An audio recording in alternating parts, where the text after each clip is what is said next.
तो कैसे गाइस यार, आज की वीडियो में मैं आपसे डिस्कस करने वाला हूँ पंचोली खानदान के सुपुत्र जो हैं, कंफ्यूज मत होइएगा चिराग पासवान से। मैं बात कर रहा हूँ सूरज पंचोली की। सूरज पंचोली के ऊपर अपन बात करने वाले हैं कि अभी रिसेंटली क्या हुआ, अर्नब गोस्वामी ने अपने शो में एक फोटो दिखाई थी जिसमें उन्होंने कहा था कि दिशा सलियान के साथ वो 2016 में जो फोटो है उसमें दिख रहे हैं। और अर्नब गोस्वामी ने बहुत अच्छे से इसको चलाया सूरज पंचोली को टारगेट करते हुए, लेकिन सूरज पंचोली ने इस मौके का फायदा उठाया, क्योंकि आपको डायरेक्ट ही बता दूं कि उस फोटो में सूरज पंचोली के साथ जो लड़की थी वो दिशा सलियान नहीं थी। तो इसके ऊपर सूरज पंचोली ने आज ट्वीट किया है, और क्या ट्वीट करके बताया वो मैं आपको बता देता हूँ, पढ़ के बताता हूँ। Complete bullshit, fuck you fake media, यह हैशटैग लगाया उन्होंने, फक यू फेक मीडिया। और उसके बाद लिखते हैं, is this the media we are supposed to trust? That girl in the picture which was clicked in 2016 is not Disha Salian.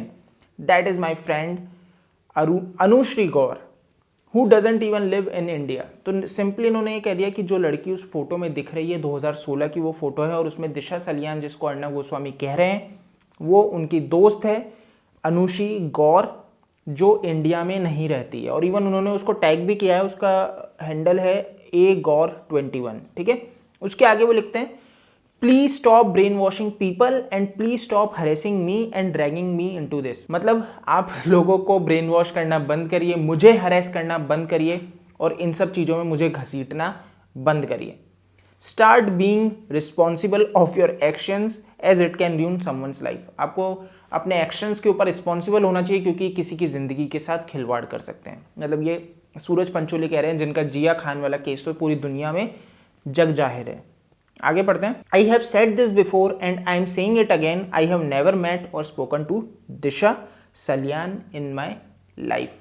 तो इन्होंने सिंपली बता दिया कि मैं कभी दिशा सलियान से पहले नहीं मिला और ना आज तक मिला। ये मैं पहले भी कह चुका हूँ और वापस आपको बता रहा हूँ, seriously fuck you and fuck your fake news. तो इन्होंने अर्नब गोस्वामी को गाली देते हुए संबोधित किया है कि fuck you and fuck your fake news. तो यहाँ पे मैं आपको एक सिंपल सा मेरा ओपिनियन तो रखना ज़रूरी बनता है, उसीलिए आप मेरा ये वीडियो देख रहे हो। तो मेरे को जो नॉर्मली चीज़ें समझ में मैं आपको बताता हूँ कि सूरज पंचोली के ऊपर पहले भी एलिगेशन लग रहे हैं। आपने देखा होगा वो वीडियो जिसमें कहा जा रहा है कि एबीपी न्यूज़ के कैमरे में जो व्यक्ति कैद हुआ है, जो पहले अंदर की तरफ घुसता है और वापस बाहर निकलता है, वो सूरज पंचोली जैसा दिख रहा है, ठीक है।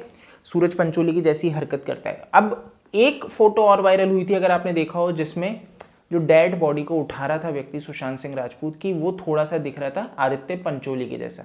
तो इस तरह की वायरल न्यूज़ चल रही थी, है ना। तो उसमें जो ट्विटर पे यूजर्स हैं उन्होंने एक लिंक किया कि आदित्य पंचोली अगर अंदर थे तो सूरज पंचोली वहां पे गेट पे देखने आया था कि उनके पिताजी बाहर निकले या नहीं निकले। तो ये एक थ्योरी चली थी, पर अगर वो सच्ची थी या झूठी थी तो अब भगवान ही जाने। और इवन इन्वेस्टिगेशन बैठेगी तो पता लगेगा, अगर वहां पे जो सीसीटीवी फुटेजेस थे वो चेक किए जाएंगे तो। बट सूरज पंचोली इस पे कुछ नहीं बोलते हैं, आप समझ रहे हैं। इतनी बड़ी ये चलती है, इतने लोग कवर करते हैं, इतने यूट्यूब चैनल कवर करते हैं, लेकिन सूरज पंचोली एक ट्वीट, एक इंस्टाग्राम पे पोस्ट नहीं करते। उनको कोई दिक्कत नहीं होती, उनको कोई हैरेसमेंट नहीं होता, उनको कोई बुली नहीं होता, समझ रहे हैं आप, उनको कोई दिक्कत महसूस नहीं होती। लेकिन जहां पे एक पॉइंट साफ क्लियर है, देख के मुझे भी लग गया था कि वो दिशा सलियान नहीं है, क्योंकि ये फोटो मैं भी बहुत बार देख चुका हूं, मैंने अपने एक वीडियो में यूज किया, लेकिन मैंने नहीं क्लेम किया कि वो दिशा है, ठीक है, क्योंकि पता है वो नहीं है। बट मुझे नहीं पता कि रिपब्लिक टीवी ऐसी बड़ी गलती कैसे कर सकता है कि टीआरपी है या क्या खेल है जिसमें वो भूल जाते हैं कि क्या न्यूज़ दिखाते दिखाते वो गलत रास्ते पे चल जाए। बट जो भी है, यहाँ पे जो मेन चीज़ है कि सूरज पंचोली को मौका मिल गया एक विक्टिम कार्ड खेलने का, ठीक है, सिंपैथी यहाँ पे गेन करने का, और उन्होंने वहाँ पे फटाक से चौका मारने की कोशिश की है। बट समझने वाली चीज़ ये है दोस्तों, मतलब जैसे आप कमेंट्स देखेंगे तो बहुत से लोग अब सिंपैथी देना चालू कर दिए, और बहुत से लोग अभी भी कह रहे हैं कि समय है, आएगा आपका भी। तो मैं आपको बिल्कुल बता दूं कि ये चीज़ नहीं भूलनी है। जिया खान का मैटर पता था क्या हुआ था, तो अभी बिल्कुल सीबीआई में, और इनकी चीज़ें अभी क्लियर होनी बाकी है। अगर ये लिप्त हैं तो बिल्कुल कि महाराष्ट्र सरकार किसे बचा रही है, मुंबई पुलिस किसे बचा रही है, वो चीज़ें सामने आएंगी। और अगर नहीं है तो हमें कोई दिक्कत नहीं है, लेकिन हम तब भी जानते हैं आप किस तरह के व्यक्ति रहे हो। जिया खान के टाइम पे हम इन चीज़ों को देख चुके हैं, उनकी मदर ने जो आपके बारे में कहा है वो हम सब जानते हैं। बाकी आपके ऊपर कीचड़ उछालने का किसी को शौक नहीं है, ये आपके ही कर्म है, जैसा कि सोनम कपूर कहती है, तो बिल्कुल आप वही भुगत रहे हो और भुगतोगे। बाकी ये व्यक्ति ये पार्ट पढ़ाते हैं कि start being responsible for your actions. तो मुझे नहीं समझ में आया कि इनकी गर्लफ्रेंड थी जिया खान, तब इन्होंने ऐसा क्या किया। आप मतलब खुद एक प्रैक्टिकल लेवल पे सोच के देखो कि एक लड़की सुसाइड कर लेती है, सुसाइड ही मानते हैं क्योंकि इसी थ्योरी को उन्होंने आगे चलने दिया और अभी तक लीगल उसमें भी वो सुसाइड ही रह गया था अंत में। तो अगर हम मान लेते हैं एक लड़की अगर सुसाइड कर लेती है तो क्यों करती है, उसको मेंटली ऐसे लेवल पे किसने पहुंचाया, सबसे करीबी कौन होता है, या तो उसके माता पिता। और आज जब आप रिलेशनशिप में चले जाते हो तो माता पिता से ज़्यादा करीबी भी एक बॉयफ्रेंड या फिर एक गर्लफ्रेंड अगर जो भी है वो आपस में ज़्यादा करीब रहते हैं। तो सूरज पंचोली का इसमें कितना अहम योगदान था, कितना अहम रोल था उसको इस हालत में पहुंचाने के पीछे। लेकिन नहीं, ये व्यक्ति बहुत अच्छे से निकल जाता है, इसका तो कोई रोल ही नहीं था, इसे तो कुछ पता ही नहीं था। तो ये चीज़ है, आप समझ लो कि उस लड़की को ब्लेम कर दिया जाता है। ऐसा ही सेम सुशांत सिंह राजपूत के केस में सुशांत सिंह राजपूत को ब्लेम कर दिया जाता है।